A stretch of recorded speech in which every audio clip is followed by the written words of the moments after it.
12월 10일 목요일 레위기 7장 말씀 교재 13페이지 보겠습니다. 속건제의 경우도 속죄제와 같아 그 고기는 제사장들이 먹을 수 있습니다. 제물의 가죽은 제사장들이 가져갈 수 있고 소제물 역시 집례한 제사장의 몫이 됩니다. 감사함으로 드린 화목제물의 경우 그날에 먹어야 하고 결코 다음 날까지 두어서는 안 됩니다. 이 규례를 어겨 여러 날 후에 먹게 되면 제사는 받아들여지지 않은 것이 됩니다. 고기가 만약 부정한 것에 접촉되었다면 먹어서는 안 되고 바로 불살라야 합니다. 또한 몸이 부정한 사람이 제물의 고기를 먹게 되면 그 사람은 백성 중에서 끊어지는 끔찍한 벌을 받게 됩니다. 그 밖에도 하나님께서는 피와 기름의 식용금지, 화목제물 중 제사장이 받을 소득을 말씀해 주십니다. 이상과 같이 하나님께서는 시내산에서 모세를 통해 이스라엘 백성들이 지켜야 할 제사 규례를 자세하게 가르쳐 주셨습니다. 이 7장은 여러분 아시는 대로 우리가 지금까지 번제, 소제, 화목제, 속죄제, 속건제를 쭉 말씀을 통해 알아보았는데 5대 제사가 다시 반복이 됩니다. 우리가 어제 읽은 말씀 6장 8절부터 보시면 번제에 대해서 나옵니다. 자, 6장 14절 보십시오. 소제. 24절부터는 속죄제. 그리고 오늘 7장 1절부터는 속건제의 규례. 그리고 11절부터는 화목제의 규례. 여러분이 이거 읽으시면서 어떤 생각이 드십니까? 분명히 레위기 1장부터 번제, 소제, 화목제, 속죄제, 속건제가 나왔는데 갑자기 또 6장부터 번제를 드리는 규례부터 번제, 소제, 화목제, 속죄제, 속건제가 다시 나온다. 왜 반복이 될까? 이런 궁금한 점이 있습니다. 그런데 자세히 읽어보시면 1장부터 5장까지는 모든 이스라엘 백성들에게 5대 제사에 대해서 하신 말씀이고 이 6장부터 7장까지는 제사를 직접 관리하고 진행해야 하는 제사장들에게 주신 말씀입니다. 그러니까 모든 백성들에게 5대 제사를 이렇게 지내라 하고 하나님 말씀하신 후에 특별히 이 제사를 지낼 때 그걸 모든 걸 집전을 하고 관리해야 되는 제사장들에게 다시 6장과 7장에서 제사장들은 번제를 드릴 때 이렇게 해라, 소제를 드릴 때는 이렇게 해라, 화목제를 드릴 때는 백성을 이렇게 지도해라, 속건제를 드릴 때는 속죄제를 드릴 때는 이렇게 지도하라 하는 독자층이 제사장이다 하는 것이 다른 점입니다. 특히 오늘 7장 말씀에 11절부터 대부분의 내용이 화목제에 대한 내용이 등장하고 있습니다. 그래서 화목제에 대한 내용을 말씀을 중심으로 한번 살펴보겠습니다. 자, 7장 11절에 보시면 여호와께 드릴 화목제물의 규례는 이러하니라. 만일 그것을 감사함으로 드리려면 기름 섞은 무교병과 기름 바른 무교전병과 고운 가루에 기름 섞어 구운 과자를 그 감사제물과 함께 드리고 또 유교병을 화목제의 감사제물과 함께 그 예물로 드리라. 이렇게 되어 있습니다. 여러분 7장에 12절 13절 읽으면서 좀 다르다 이런 느낌 받으셨습니까? 그런 느낌 받으신 분은 레위기를 철저하게 어제 말씀드린 대로 읽은 분들이고 뭐가 다른가 싶으신 분들은 철저하게 안 읽으신 분들입니다. 12절 다시 봅니다. 감사함으로 드리려면 감사해서 화목제를 드릴 때 기름 섞은 무교병, 기름 바른 무교전병, 고운 가루에 기름 섞어 구운 과자, 그리고 감사제물을 함께 드리고 또 유교병을 함께 예물로 드리라. 화목제는 제물과 함께 바칠 게 많습니다. 여러분 화목제가 언제 드리는 제사라고요? 크게 두 가지. 하나님 앞에 감사한 일이 있어 감사로 드릴 때는 화목제.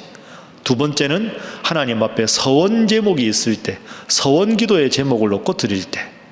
그럼 첫 번째 경우가 주로 감사라고 말씀드렸죠. 첫 번째 기도 제목입니다. 풍성하게 구체적으로 감사하게 하소서 하는 것입니다. 풍성하게 구체적으로 감사하는 것. 물론 여러분 제가 새벽기도 끝나고 여러분 감사 헌금 드린 것 이제 여기 바구니에 있는 걸 제가 놓고 기도합니다. 범사에 감사합니다. 매일 바치는 분들이 있습니다. 얼마나 훌륭한지 모릅니다. 그런데 여러분, 안타까운 것은 제가 어렸을 때만 해도 감사헌금, 생일이면 생일 감사, 졸업이면 졸업 감사, 입학이면 입학 감사, 이렇게 아주 감사의 제목이 풍성하고 구체적이었습니다. 그런데 요즘에는 감사헌금에 대해서 풍성하고 구체적인 제목들이 별로 없습니다. 아주 결정적인 것 제외하고는 우리 속에 감사가 없습니다. 그런데 방금 화목제 드릴 때 12절 13절 얼마나 많았습니까? 화목제물과 함께 드릴 품목들이 많다 하는 것은 하나님 앞에 아주 구체적으로 아주 풍성하게 내 일상의 삶에 함께 하신 하나님 앞에 감사하는 게 필요하다 하는 겁니다. 코로나 가운데 건강을 지켜주셔서 감사합니다. 몇 달 만에 예배당에 나와서 예배하게 하셔서 감사합니다. 우리 아이가 한 학기 잘 마치고 겨울방학하게 하셔서 감사합니다. 여러분, 이런 게 다 하나님 은혜 아니면 우리가 어떻게 가능하겠습니까? 여러분, 새해에 어떤 기도 제목, 어떤 계획을 가지고 계십니까? 제가 한 가지 여러분에게 제안하겠습니다. 새해에는 액수가 중요한 게 아닙니다. 아주 구체적으로 풍성하게 하나님께 감사해 보십시오. 그럼 그 하나님께서 예물을 받으시고 더 풍성하게, 더 구체적으로 채워주실 줄로 믿습니다. 그것이 오늘 본문의 첫 번째 교훈. 다양한 화목제물과 함께 드렸던 품목들을 생각하면서 풍성하게 구체적으로 예물을 드리는 것이 필요하다 하는 것이죠. 자, 두 번째 기도 제목은 서원을 되새기며 살아가게 하소서 하는 겁니다. 하나님 앞에 서원 기도한 것, 다짐한 것, 서원을 되새기며 살아가게 하소서. 화목제를 드리는 경우가 감사했을 때, 두 번째 뭐라고요? 서원 기도를 드릴 때. 자, 오늘 본문 말씀에 16절 말씀 보겠습니다. 그러나 그의 예물의 제물이 화목제 예물의 제물이죠. 서원이나 자원하는 것이면 그 제물을 드린 날에 먹을 것이요 그 남은 것은 이튿날에도 먹되 그 제물의 고기가 셋째 날까지 남았으면 불사르라. 여러분, 이게 무슨 뜻입니까? 화목제를 드릴 때 감사 제목으로 하나님 앞에 화목제를 드렸으면 그날 이웃들과 더불어 다 나눠 먹어라, 그렇게 하나님 말씀하셨는데, 화목제 감사해서 드릴 때는 당일에 고기를 다 먹어도 좋고, 서원기도 제목으로 하나님 앞에 예물을 화목제로 드렸을 때는 이튿날까지 먹어라. 이게 왜 다를까요? 이게 어떤 의미가 있을까요? 여러분, 이런 의미입니다. 서원기도는 당일날 하나님 앞에 제사를 드리면서 서원기도를 드릴 거 아닙니까? 그 다음 날도 내가 서원한 것을 꼭 기억하고 서원기도대로 살도록 노력하라 하는 의미가 있는 겁니다. 그러니까 같은 화목제라도 감사로 한 건 당일날 먹고 제물을, 서원기도로 한 것은 그 이튿날 하나님 앞에 서원기도한 날뿐 아니라 그 다음 날에도 하나님, 그렇게 늘 서원한 제목대로 살아가도록 하나님 앞에 기도하라, 그런 의미에서 이튿날에 다시 한 번 더 새기라, 이런 뜻이 됩니다. 여러분, 어느덧 12월이죠. 여러분, 올 한 해 하나님 앞에 송구영신예배 드리면서 결단하시고 다짐하시고 계획하신 것 지금 얼마나 지키고 계십니까? 서원한 화목제 이튿날에도 기억하라, 얼마나 기억하십니까?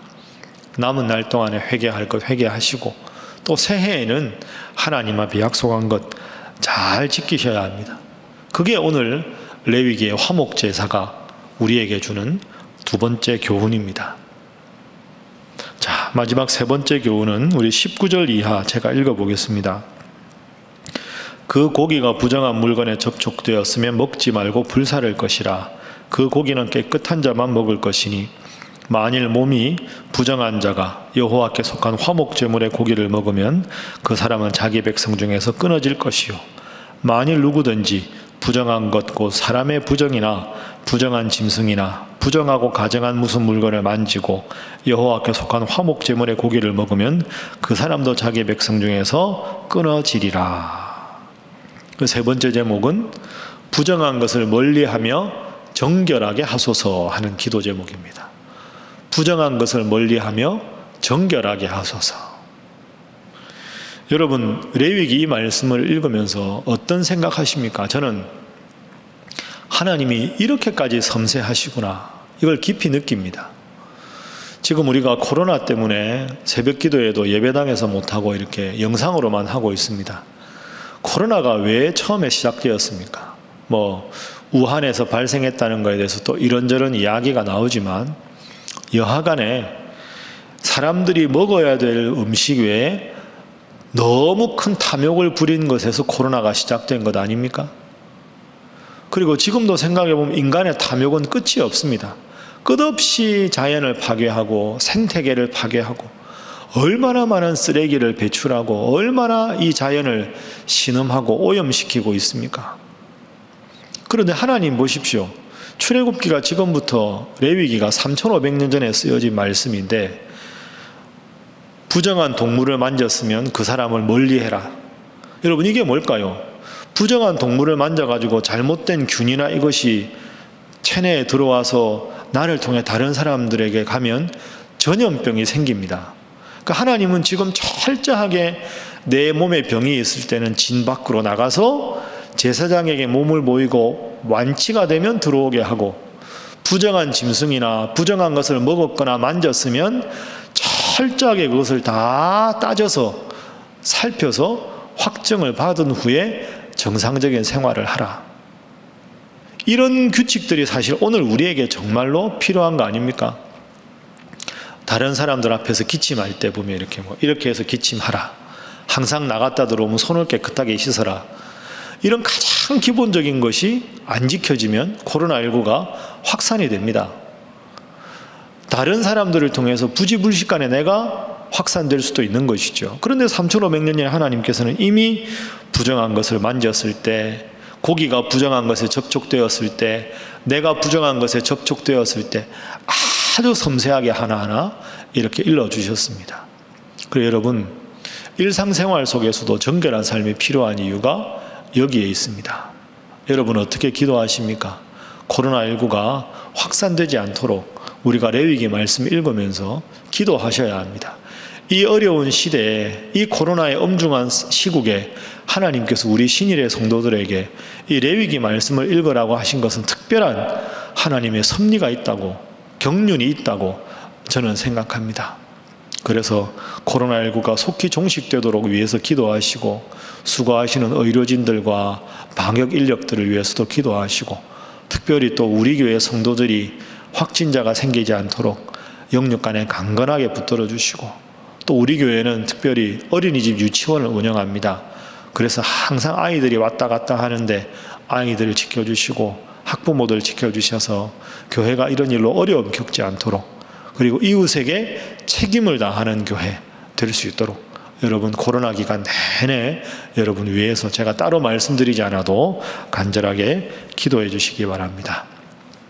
자, 우리 함께 기도하겠습니다. 하나님 앞에 늘 풍성하게 구체적으로 감사하는 성도 되게 하여 주옵소서. 하나님 앞에 약속한 서원을 꼭 갚는 성도 되게 하여 주시고, 코로나19의 상황이 더 확산되지 않고 하나님께서 지키시고 보호하셔서 교회와 우리 성도들의 가정을 안전하게 지키시고, 하나님께서 지혜와 능력 주셔서 이 모든 일 가운데 특별한 하나님의 은혜가 함께 하도록 주여 지키시고 보호하여 주옵소서. 다 함께 주님 앞에 기도하겠습니다.